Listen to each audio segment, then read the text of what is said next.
రాష్ట్రం కోసం ఎన్నిసార్లైనా ఢిల్లీకి వెళ్తా సీఎం రేవంత్ రెడ్డి. రాష్ట్రం కోసం ఎన్నిసార్లైనా ఢిల్లీకి పోతాడట. పొద్దుగాల లేవాలి, ఫ్లైట్ ఎక్కాలి, రాహుల్ గాంధీ ఇంటి ముంగట కూర్చోవాలి. ఇది రేవంత్ రెడ్డి స్ట్రాటజీ. ఏదైతే తెలంగాణ రాష్ట్రంలో గతంలో బీఆర్ఎస్ ప్రభుత్వం ఉన్నప్పుడు ఫామ్ హౌస్ నుండి పాలన చేసిండు కేసీఆర్ అని చెప్పేసి మనం చాలామంది అన్నారు, మనం విన్నాం. ఈరోజు రేవంత్ రెడ్డి ఎక్కడ అధికారము కొనసాగిస్తున్నాడు? ఢిల్లీలో. ఇప్పుడు ఈయన ఏదైనా పథకం పెట్టాలంటే ఢిల్లీ, ఈయన ఏదన్నా ప్రజలకు ఏమైనా మేలు చేయాలంటే ఢిల్లీ, ఈయన ఏమన్నా తీసుకురావాలంటే ఢిల్లీ, ఏమన్నా ఇప్పుడు ఏదన్నా స్థానిక సంస్థలలో ఏదన్నా విషయాలు హామీలు ఇవ్వాలన్నా ఢిల్లీ, రిజర్వేషన్లు అంటే ఢిల్లీ, ఈయన టీ తాగడానికి టిఫిన్ చేయడానికి కూడా ఢిల్లీ పోయేటువంటి పరిస్థితులు కనపడుతున్నాయి. ఇప్పుడు ఈయన ఢిల్లీ ఖర్చే పెరుగుతుంది. ఈ ఢిల్లీ ఖర్చులతో కనీసం పేదవాళ్ళకు అనేక మందికి ఇల్లులు కట్టవచ్చు. ఈరోజు ఇందిరమ్మ పథకం కింద ఇల్లులు అని చెప్తున్నటువంటి ఈ కాంగ్రెస్ ప్రభుత్వం ఏదైతే ఉన్నదో, రేవంత్ రెడ్డి ఢిల్లీకి పోయే ఖర్చుతో అనేక మందికి ఇల్లే ఇవ్వచ్చు పేదలకు. అట్లాంటి పరిస్థితులు మనం చూడవచ్చు. ప్రధానిని కేంద్ర మంత్రులను కలుస్తూనే ఉంటా, నిధులు అనుమతుల కోసం సీఎంగా నా బాధ్యత, నాకు ఓపిక ఉంది, కొట్లాడే దమ్ముంది. నర్సంపేట సభలో సీఎం సంచలన వ్యాఖ్యలు. ప్రధానిని కేంద్ర మంత్రులను కలుస్తూనే ఉంటా, నిధులు అనుమతుల కోసం సీఎంగా నా బాధ్యత. ఓకే, సీఎం గారు చాలా మంచి విషయాన్ని ఇక్కడైతే మాట్లాడడం జరిగింది.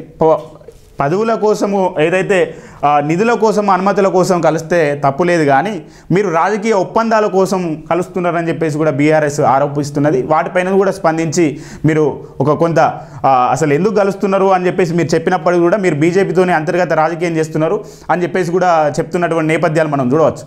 ఏదైతే కాంగ్రెస్ బీజేపీ ఒకటైంది, బీఆర్ఎస్ను ఓడగొట్టే తెరలేపుతుంది, కుట్రకు తెరలేపుతుంది అని చెప్పేసి కూడా బీఆర్ఎస్ వర్గాలలో ఒక చర్చ జరుగుతున్నది.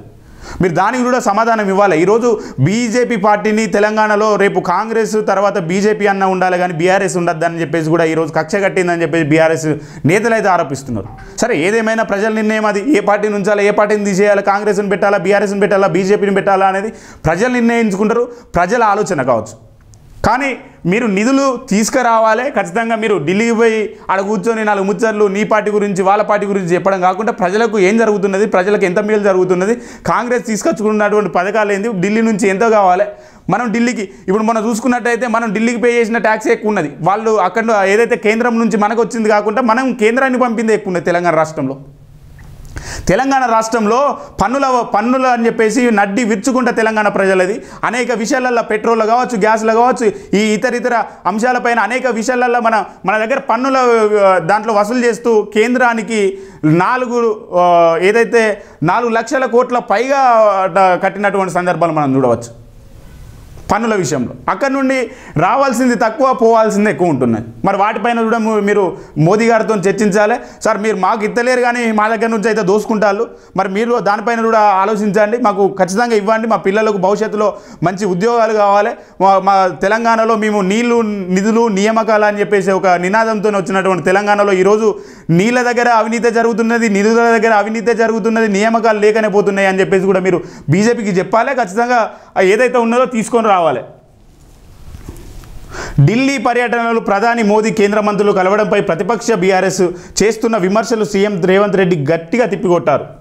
సీఎం ఢిల్లీకి వెళ్ళి ప్రధానిని మంత్రులను కలవడం ధర్మమని అన్నారు. తెలంగాణ అభివృద్ధి కోసం ఎవరైనా కలుస్తా, ఎవరితోనైనా మాట్లాడతా, ఢిల్లీనైనా ఢీ కొడతా, నిధులు తీసుకొస్తా, అడగడానికి వెనుకాడను, రాకపోతే కొట్లాడడానికి అసలే భయపడను. కావాల్సిన నిధులు రావాల్సిన అనుమతుల కోసం ప్రధానమంత్రి కేంద్ర మంత్రుల వద్దకు వెళ్ళి అడగడం ముఖ్యమంత్రిగా నా బాధ్యత. 100 సార్లు తిరుగుతా, నాకు ఓపిక ఉంది, వయసు ఉంది, విషయాన్ని వివరించే కనీస పరిజ్ఞానం నాకుంది, సీఎం రేవంత్ రెడ్డి అన్నారు.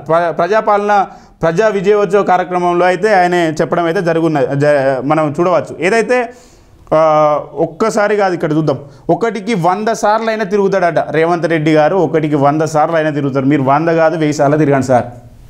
రేవంత్ రెడ్డి గారు, మీరు 100 కాదు 1000 సార్లు తిరగండి. మిమ్మల్ని ఎవరు తిరుగుతుంటే ఆపట్లేదు, కానీ తెలంగాణ ప్రజల సొమ్మును లూటీ చేయకుండా తిరగండి. తెలంగాణకు మంచి విద్యను వైద్యాన్ని అందించి తిరగండి.